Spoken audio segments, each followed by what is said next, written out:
नमस्कार, जय जोहार। साथियों, जागो पंच में आप सभी का हार्दिक स्वागत, अभिनंदन। साथियों, जागो पंच आपके सामने लेके आ रहा है हिंदू जाति का उत्थान एवं पतन। लेखक रजनीकांत जी, और लेखक ने इसमें हिंदू शब्द की उत्पत्ति कैसे हुई, हिंदुओं की जो शब्द है वो कहाँ से आया, और हिंदुओं की जो जाति व्यवस्था है वह कैसे थी, इसके बारे में प्रकाश डाला है। तो आज हम आपको हिंदू जाति की उत्पत्ति, अब इससे पहले वाला वीडियो आपने देखा वह हिंदू शब्द की उत्पत्ति के विषय में था।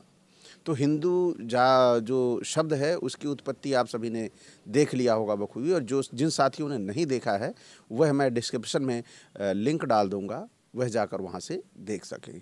तो साथियों, साथ ही मैं ये बताना चाहूँगा कि आज जो भाग है वो हिंदू जाति की उत्पत्ति, हिंदू जाति कैसे उत्पन्न हुई, ये हिंदू जातियाँ कैसे उत्पन्न हुई, इसके विषय में बड़ा गहन अध्ययन लेखक ने किया है, वह मैं आपके सामने प्रस्तुत करने जा रहा हूँ। तो साथियों, आर्य और अनार्य, पूर्वोक्त हिंदू जाति का उत्थान और पतन इस ग्रंथ का विषय है। पर इसके पहले हमें यह जान लेना जरूरी है कि वर्तमान हिंदू जाति की उत्पत्ति कैसे हुई और इस जाति का भारत के प्राचीन आर्यों तथा अनार्यों के साथ कौन सा संबंध है। भारतीय आर्य भारत में कहीं बाहर से आए या वे यहीं के रहने वाले थे, इसका विवेचन इस पुस्तक का ध्येय नहीं है, पर बहुमत उनके बाहर से आने के पक्ष में है। और इतना तो निर्विवाद है कि आर्य किसी शीत प्रधान देश के रहने वाले थे, जिससे उनका लंबा कद, गौरवर्ण, नाक की हड्डी पतली और ऊंची तथा आंखें और केस भूरे रंग के थे। तो साथियों, यहाँ पर जो ये दिया हुआ है, इन्होंने कहा है कि मुझे इसमें बहस नहीं करनी कि आर्य मूलतः भारत के हैं या विदेशी हैं या बाहर के रहने वाले, इस पे मुझे बहस नहीं करनी। लेकिन जो अधिकतर मत हैं वह मत ये हैं कि आर्य जो है वो किसी शीत प्रधान देश के हैं, क्योंकि उनके जो बॉडी का, शरीर का जो ढांचा है, वह शारीरिक बनावट है, वह यहाँ की नहीं है। तो स्पष्ट तौर पर इसे बोलते हैं कि सब कुछ कहकर ना कहना, यानी स्याही मरे मूड़ के मारे हम संतन से का परी। यानी स्याही एक जानवर होता है, उसको सिर पे मारने से मरती है, लेकिन फिर क्या कह रहा है कि वो सिर पर मारने से मरती है, लेकिन हमें नहीं पता हमें क्या करना। तो इसी तरह हमारे लेखक ने भी ये कहा है। बड़ी मज़ेदार बात है कि उन्होंने अपनी सारी बात भी कह दी और अपने ऊपर बात भी नहीं ली। इसके विपरीत भारत जैसे उष्ण प्रधान देश में चिरकाल से रहने के कारण अनार्यों का रंग श्याम, कद छोटा, नाक की हड्डी कुछ चौड़ी और नीची तथा आंखें और केस काले हुआ करते थे। इन दोनों जातियों में एक और भी भेद था। आर्यों की खोपड़ी लंबी और अनार्यों की खोपड़ी जो होती थी गोल होती थी। पर इतना अप्राकृतिक भेद होने के कारण ऐसा नहीं समझ लेना चाहिए कि ये दोनों जातियां सदा एक दूसरे से पृथक रहीं। हमें अपने धर्म ग्रंथों और इतिहास से पता चलता है कि पहले वैदिक काल में इन दोनों जातियों के बीच घोर संघर्ष चला, पर धीरे धीरे दोनों का मनोमालिन्य दूर होता गया और वे एक दूसरे के समीप आती गईं। यहाँ तक कि दोनों के वैध किंवा अवैध सभी प्रकार के यौन संबंध भी जारी हो गए, जो अब तक जारी हैं। इसका फल यह हुआ कि कुछ जंगली तथा असभ्य कहलाने वाली जातियों को छोड़कर ब्राह्मण से लेकर चंडाल पर्यंत सभी जातियों का रक्त मिश्रित हो गया, और इनमें कोई भी जाति ऐसी नहीं रह गई जो अभिमान के साथ ताल ठोककर इस बात का दावा कर सके कि वह प्राचीन आर्य की शुद्ध संतान है।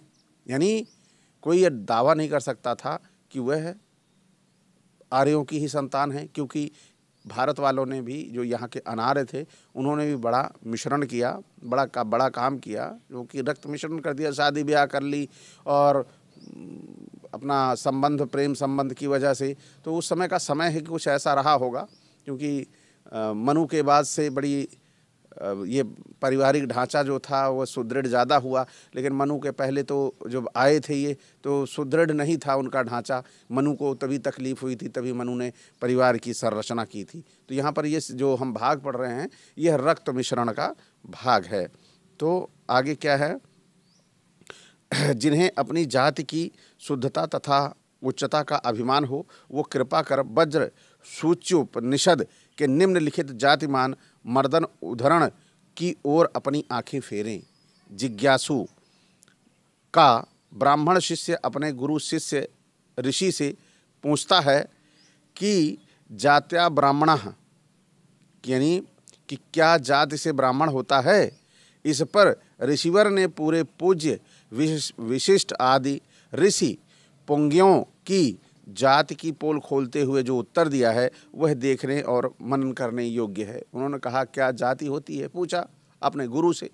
तो गुरु जवाब दे रहे हैं, जाति ब्राह्मण इति चेत त्रिहम अन्य जातो समुद्भवा वहौ महर्ष संति ऋष्य श्रृंगो मृग्यः जातः कौशिक कुशस्त्वात् गौतमः शशपृष्ठे वाल्मीक्यम। तो साथियों ये थोड़ा श्लोक जरा लंबा है, लेकिन हम इसके अर्थ पे चलते हैं क्योंकि ये लंबा है तो इतना तो हमारा समय नष्ट होगा। इससे अच्छा जब हिंदी भी प्रस्तुत है तो पहले मैंने सोचा संस्कृत में पढ़ के उसका हिंदी रूपांतर मैं बताऊं, लेकिन जब हिंदी रूपांतर है तो सीधा हिंदी ही रूपांतर पढ़ते हैं। अर्थ, यदि जाति से ब्राह्मण होता है तो बहुत से महर्षि दूसरी जातियों से उत्पन्न हुए हैं। अब यहाँ पर स्पष्ट हो गया है कि आप सभी भी जानते हैं कि कैसे ऋषि मुनि हमारे पैदा हो जाया करते थे।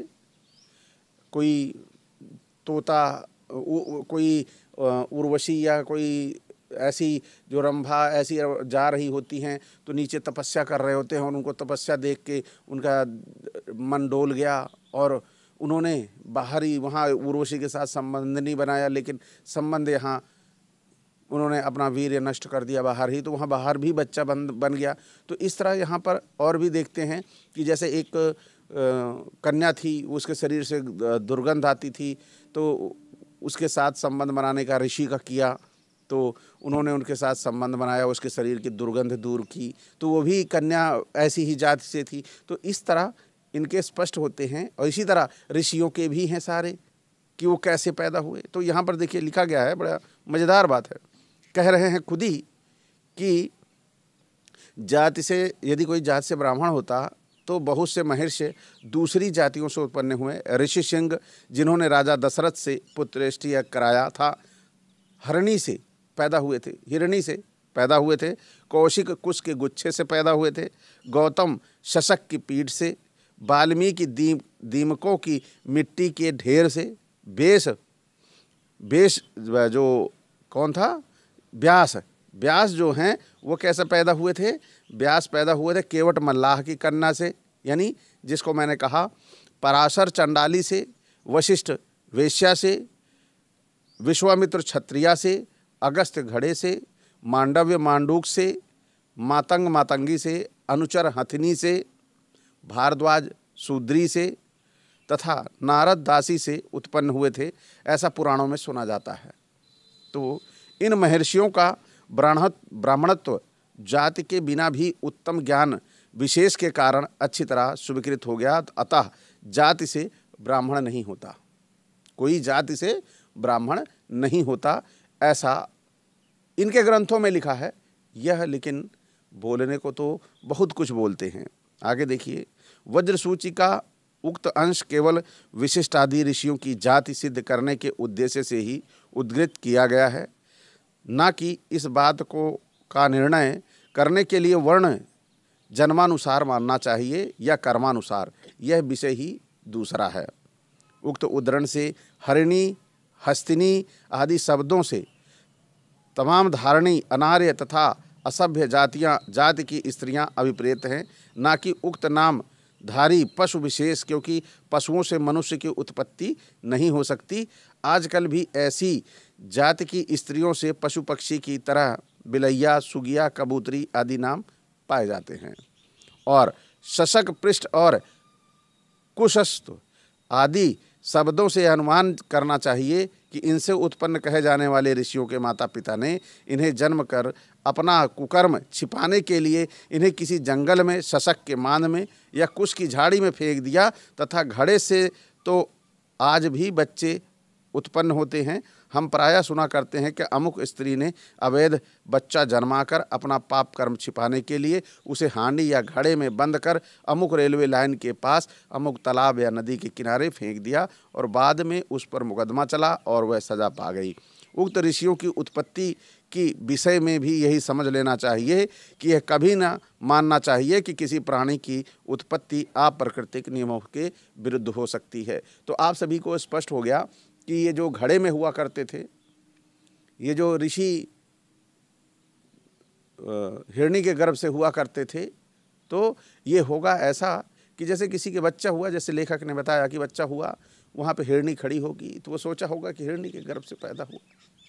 तो ये सारे अप्राकृतिक यानी सामाजिक रूप से, अब ये तो पैदा तो प्राकृतिक थे लेकिन सामाजिक रूप से ये मान्यता प्राप्त बच्चे नहीं थे, इसलिए इनको इस तरह नाम देकर संज्ञा दी गई और ये प्रसिद्ध हो गए, तो इस तरह से इनका नाम जोड़ दिया गया। फिर जब ऐसे ऐसे महर्षियों का ही ये हाल है, तो अपने तो ऋषि संतान कहने और मानने वाले हिंदुओं की कौन सी गति होगी।